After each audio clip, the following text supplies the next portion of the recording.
بسم اللہ الرحمن الرحیم۔ میرے عزیز دوستو، میرے قابل احترام بھائیوں اور بہنوں، نوجوانوں، ہم جو زبان سے اگر کہتے ہیں، کلمہ پڑھتے ہیں اور کہتے ہیں، اقرار کرتے ہیں کہ محمد صلی اللہ کے رسول تھے، بے شک یہ ایمان کا ایک ابتدائی درجہ ہے، لیکن ایمان کی پوری حقیقت اس کو نہیں کہتے۔ دل کے ایک یقین کی کیفیت بن جاتی ہے کہ یہ شخص جو ہے یہ عام انسان نہیں ہے۔ قرآن نے جہاں پر بھی یہ کہا ہے کہ وہ انسان تھے، وہاں ایک اور لفظ بڑھایا ہے، انما انا بشر مثلکم یوحی الی۔ یہ وہ شخص ہے کہ جو انسان ہونے کے ساتھ نبی و رسول بھی تو ہے، اس کے پاس اللہ کی طرف سے براہ راست، مالک کی طرف سے براہ راست علم آتا ہے، رہنمائی آتی ہے، گیان آتا ہے، ہدایت آتی ہے۔ تو یہ یقین کرنا، جس نے رسول اللہ صلی اللہ علیہ وسلم کے نبی و رسول ہونے پر یقین کر لیا نا، اس کے یقین ہونے کا مطلب یہ ہے کہ اب مجھ کو ہر معاملے میں ان کی ہی ماننا ہے، وہ جو کہیں اس پر یقین کرنا ہے، جس راستے کی نصیحت کریں اسی کو اختیار کرنا ہے، جس چیز سے منع کریں، جس کی برائی بیان کریں، جو ان کو ناپسند ہو، اس سے ہم کو اپنے کو روکے رکھنا ہے۔ ہمیں بھی وہ ناپسند ہونا چاہیے۔ وہ اگر کہہ رہے ہیں کہ سچ بولنے سے کامیابی ملتی ہے اور جھوٹ سے ہلاکت ہوتی ہے، تو اب یقین والا شخص جو ہوگا وہ ہزار اس کو یہ نظر آتا ہو کہ بھئی سچ بولوں گا تو پھنس جاؤں گا، جھوٹ بولوں گا تو بچ جاؤں گا، اب جس کے دل میں یقین ہوگا وہ کبھی بھی جھوٹ بول کر بچنے کا راستہ اختیار نہیں کرے گا، سچ بول کر بچنے کا راستہ اختیار کرے گا۔ اب جس کا یقین کمزور ہے وہ ماحول سے متاثر ہوگا۔ ماحول سے متاثر نہ ہونے والا صرف وہ شخص ہوگا جس کو محمد رسول اللہ پر ایمان ہو۔ اگر وہ یہ کہہ رہے ہیں کہ بھئی دیکھو دھوکہ مت دیا کرو، اگر وہ یہ کہہ رہے ہیں کہ اللہ کے راستے میں نیک جگہوں پر پیسہ خرچ کرو گے تو تمہارا مال پیسہ کم نہیں ہوگا، بڑھے گا، وہ یقین دلا رہے ہیں۔ اور اگر تم نے روک لیا ہاتھ تو مال بچے گا نہیں، گھٹے گا۔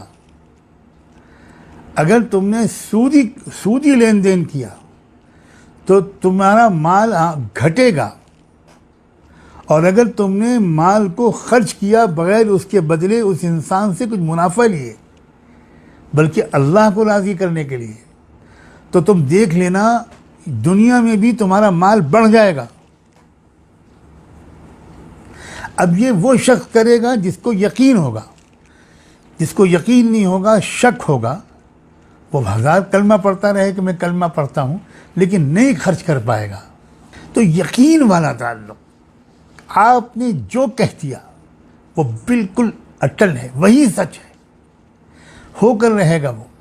اللہ کے رسول صلی اللہ علیہ وآلہ وسلم کے ایک صحابی تھے، سیدنا ابو ذر غفاری رضی اللہ عنہ۔ زندگی کے آخری مہینوں سالوں میں وہ کسی خاص وجہ سے مدینہ کی آبادی سے دور، الگ تھلگ، بالکل تنہا ایک جگہ پر جا کر رہائش اختیار کر لی تھی انہوں نے۔ وہاں کوئی بستی اور آبادی نہیں تھی، ان کی بیوی اکیلی ان کے ساتھ تھی۔ جب ان کو لگا کہ اب میری موت کا وقت قریب ہے، انتقال کا وقت قریب ہے، تو انہوں نے اپنی بیوی سے کہا، بیوی ذرا پریشان ہو گئیں، رونے لگیں، تو پوچھا کہ وہ کیوں رو رہی ہو؟ تو انہوں نے کہا کہ موت تو برحق ہے، اور آپ تو اللہ کے رسول کی جانثار ساتھیوں میں سے تھے، میں تو اس پریشانی کی وجہ سے میں رو رہی ہوں کہ میں اکیلی یہاں عورت ذات ہوں، اگر آپ رخصت ہو گئے تو آپ کو نہلانا، کفن پہنانا، دفن کرنا یہ کون کرے گا؟ تو بڑے اطمینان سے انہوں نے کہا کہ پریشان نہ ہونا، میرے انتقال کے بعد میرے اوپر ایک چادر ڈال دینا اور باہر ذرا نکل کے کھڑی ہو جانا، کوئی قافلہ گزرے گا تو وہ کپڑا ہلا کے اس کو ذرا روکنا، اور جب وہ لوگ رک جائیں تو کہنا کہ آپ کے ساتھی ابو ذر کا انتقال ہو گیا ہے اور یہاں کوئی ہے نہیں، تو وہ لوگ سب انتظام کریں گے، تم بالکل فکر نہ کرو۔ انہی کی بیوی تھی، وہ مطمئن تو ہو گئی، مگر کہنے لگیں کہ کیا آپ بتا سکتے ہیں کہ یہ بات آپ کیسے یقین کے ساتھ کہہ رہے ہیں کہ ایسا ہوگا؟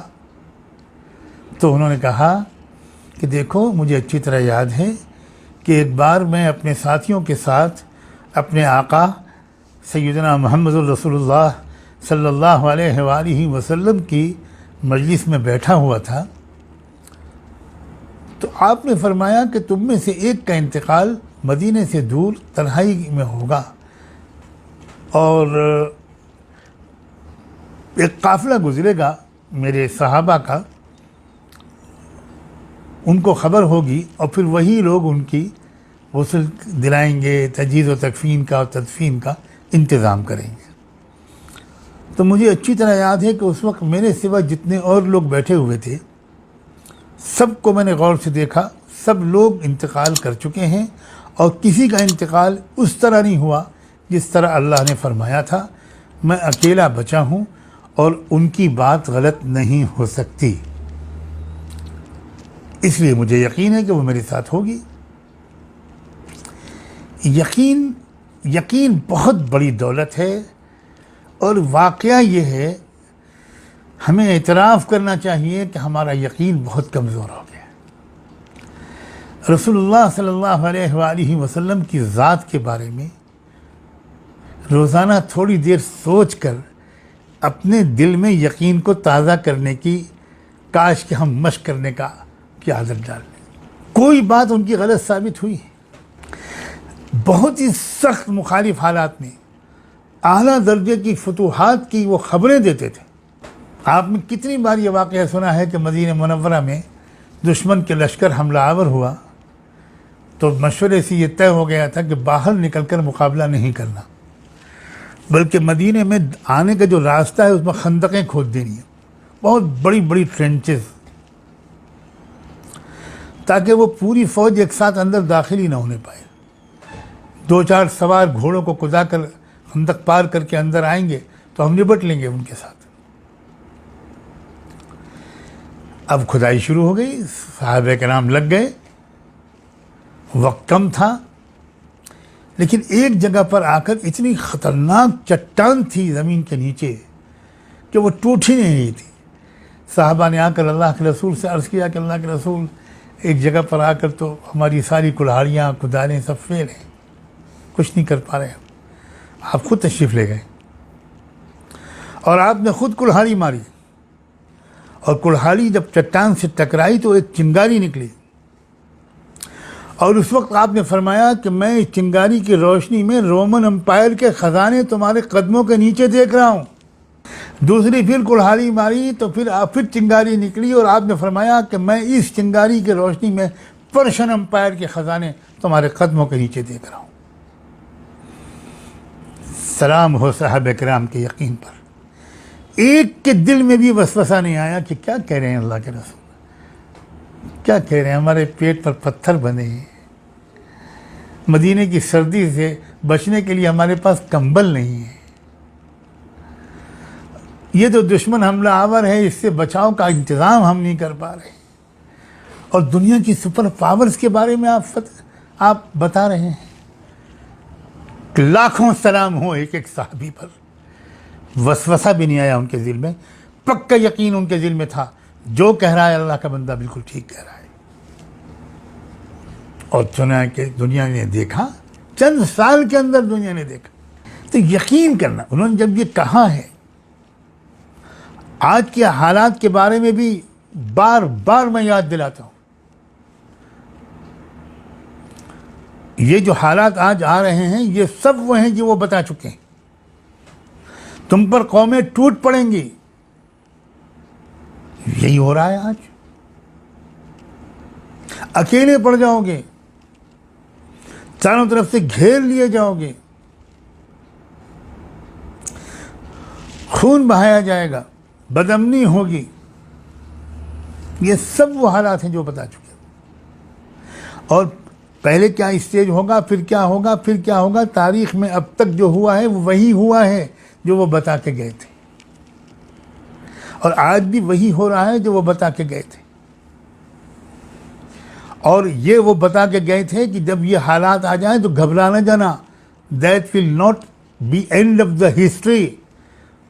یہ جو حالات ہیں ذلت کے، پریشانیوں کے، ظلم و ستم کے، خود تمہاری اپنی بدعملیوں، آپس کی پھوٹ کے نتیجے میں، تمہارے بخل کے نتیجے میں، تمہارے اجتماعی گناہوں کے نتیجے میں تم بکھری ہوئی ایک قوم ہوگے، بھیڑ. تم ایک منظم گروہ نہیں ہوگے جو کسی مقصد کے لیے سرگرم عمل ہو. تو ایسی صورت میں تم بہت بری طرح پریشانیوں کے شکار ہوگے. لیکن پھر انہوں نے یہ بھی بتایا تھا کہ پھر تمہارے درمیان ایک اصلاحی اور انقلابی کوشش ہوگی، تمہارا شیرازہ مجتمع ہوگا، تم ایک مضبوط اور متحد اور منظم اور بامقصد گروہ بنو گے. پھر تم کو پوری دنیا میں غلبہ حاصل ہوگا، پوری دنیا میں اسلام چھا جائے گا، پھیل جائے گا. کوئی کچا پکا مکان ایسا نہیں ہوگا جس میں کلمہ طیبہ داخل نہ ہو جائے. یقین ہے، ہونا چاہیے، کامل یقین ہونا چاہیے کہ مستقبل، یہی وہ روشن مستقبل آ کر رہے گا. اور اس روشن مستقبل کو قریب تر کرنے کے لیے ہمیں کیا کرنا چاہیے؟ وہ ہمیں کرنا ہوگا. اگر ہم اپنا حصہ لگانا چاہتے ہیں، اپنا اور اپنی آنے والی نسلوں کا، تو یقین جو ہوتا ہے یہ مایوسی سے بچاتا ہے. یقین جو ہوتا ہے یہ بے اعتدالی سے بچاتا ہے. یقین خوف سے بچاتا ہے. یقین گھبراہٹ اور وسوسوں سے بچاتا ہے. یقین خود اعتمادی بخشتا ہے. یقین بہادر بناتا ہے. یقین پیروں کو جمانے کا اور استقامت کا سبب بنتا ہے. استقامت انہی کو حاصل ہوتی ہے جو ان الذین قالوا ربنا اللہ کے معیار پر پورے اترتے ہیں. بہت بڑی دولت ہے یقین. یقین حاصل کرنا، یقین کا بنانا، اپنے موجودہ اسلام کو آگے بڑھا کر ایمان و یقین کے درجے تک پہنچنے کی فکر کرو. جس دن آنکھ بند ہو جائے گی کچھ نہیں کر پائیں گے. اور روزانہ یقین میں اضافہ ہونا چاہیے. ہر آن ہر لمحے تھوڑا ہمارے یقین میں اضافہ ہونا چاہیے.